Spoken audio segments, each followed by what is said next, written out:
विरोधकांचं नेमकं काय चाललंय याचं उत्तर आम्हाला मिळालं. आणि निवडणुकांच्या दृष्टीने म्हणाल तर निवडणूक कुठल्या दिशेने जाणार आहे याचे उत्तर आम्हाला आज मिळालं. बरं, पहिल्याच एक्सप्लेनेशन आधी द्या मला. असं आहे की मी या सगळ्यांची सगळी चर्चा ऐकत असताना म्हणजे मला कधी कधी कविताजी काही गोष्टी मला कळत नाहीत. मतदार याद्यांमधला घोळ या संदर्भात की आपण पहिल्यांदा चर्चा करतोय का? ते गेली अनेक वर्ष चर्चा करतोय. भारतीय जनता पार्टीचं सरकार 2014 नंतर केंद्रात आणि महाराष्ट्रात मॅडम लाखोच्या घरात आणि 40 लाख संख्या आहे. लाखोंची चोरी आहे ही. म्हणून संगीताताई आणि रेखाताई बोलू देत, त्यांचं पूर्ण होऊ देत. तुमचं ऐकलं त्यांनी, आता त्यांचं पूर्ण होऊ देत. बोला बोला गणेशजी.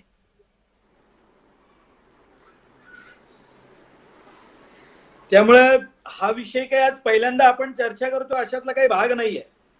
मतदार याद्यांमध्ये त्याचं छायाचित्र असलं पाहिजे. एक नवीन कल्पना आली, त्यानंतर त्यात सुधारणा झाली. अनेकांनी मग सांगितलं व्हीपॅट असलं पाहिजे, कारण मी 2 लोकसभा आणि त्यानंतरच्या विधानसभा निवडणुकांमध्ये मी उत्तर मुंबई जिल्ह्याचं प्रतिनिधी म्हणून काम केलेलं आहे. लोकसभेच्या निवडणुकीचा मतदार नोंदणी मोजणीचा प्रमुख म्हणून मी काम केलंय. आणि हे जेव्हा आज सगळं मी ऐकतोय मला कळत नाही. म्हणजे काँग्रेसची एक भूमिका असू शकते, ठाकरे गटाची काय भूमिका आहे ते त्यांनी ठरवावं, कारण त्यांनी दुसऱ्याच्या मागे फरफडत जायचं ठरवलेलं आहे.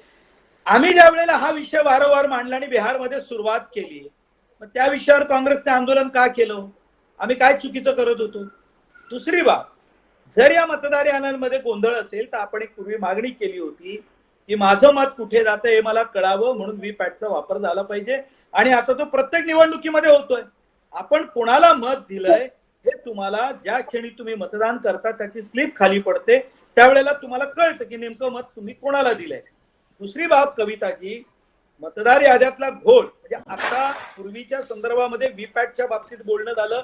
आता असं आहे की मतदार नोंदणी सुरू असताना प्रत्येक पक्षाचा एक प्रतिनिधी हा त्या बूथवर बीएलए म्हणून काम करतो ना.